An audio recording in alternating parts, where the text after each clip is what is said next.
السلام علیکم ورحمۃ اللہ وبرکاتہ۔ میرے عزیزوں کا ذرا دل تھم کر سنیں گے، کیونکہ آج میں آپ کو ایک ایسا واقعہ سنانے جا رہی ہوں جو دل کو چھو دے گا، آنکھوں کو نرم کر دے گا اور ایمان کو تازہ کر دے گا۔ یہ واقعہ ہمیں بتائے گا کہ اللہ کے راستے میں دوسروں کی مدد کرنا صرف ایک نیکی نہیں بلکہ ایک ایسا بیج ہے جو دنیا اور آخرت میں بے حساب برکت لا رہا ہے۔ تو آئیں دلوں کے دروازے کھولیں اور سنیں۔ یہ ایک غریب درزی کا واقعہ ہے جو روزانہ اپنے ہاتھوں سے کپڑے سلائی کر کے گزارا کرتا تھا، لیکن ایک دن وہ شام کے وقت اپنی دکان بند کر رہا تھا کہ ایک عورت روتی ہوئی آئی اس کے پاس، چہرے پر پریشانی کے سائے، آنکھوں میں آنسو اور زبان پر التجا تھی۔ بھائی، میرے بچوں کے پاس رہنے کو کپڑے نہیں، سردی کی راتیں ہیں، کچھ مدد کر دو۔ درزی نے اپنی جیب پٹولی، لیکن چند سیکے ہی تھے۔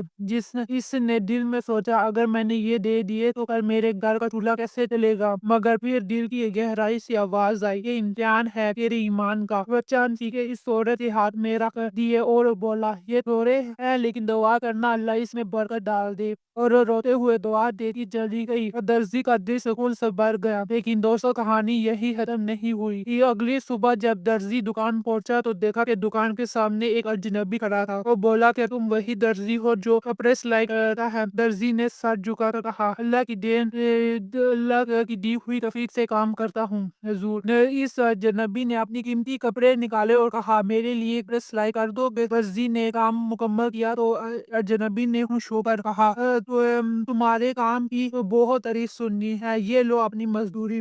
لیکن مزدوری دے کر درزی کی آنکھوں پھٹی کی پھٹی رہ گئی۔ وہ رقم پر رات دی گئی سیکھوں سے سینکڑوں گنا زیادہ تھی۔ اس کی آنکھوں سے آنسو بہنے لگے اور زبان سے نکلا، یا اللہ، تیرا شکر ہے، تو نے میرے عمل کو قبول فرما لیا۔ میرے بھائیوں اور بہنوں، یہ واقعہ ہمیں سکھاتا ہے کہ اللہ کے راہ میں دی گئی چیزیں کبھی ضائع نہیں ہوتی۔ وہ 10 گنا، 100 گنا اور کبھی کبھی ہزاروں گنا بھر کر لوٹاتا ہے۔ اگر ہم کسی کی مدد کریں گے تو اللہ کی رحمت ہماری طرف دوڑتی ہوئی آئے گی۔ کیا آج آپ کسی کی مدد کرتے ہیں؟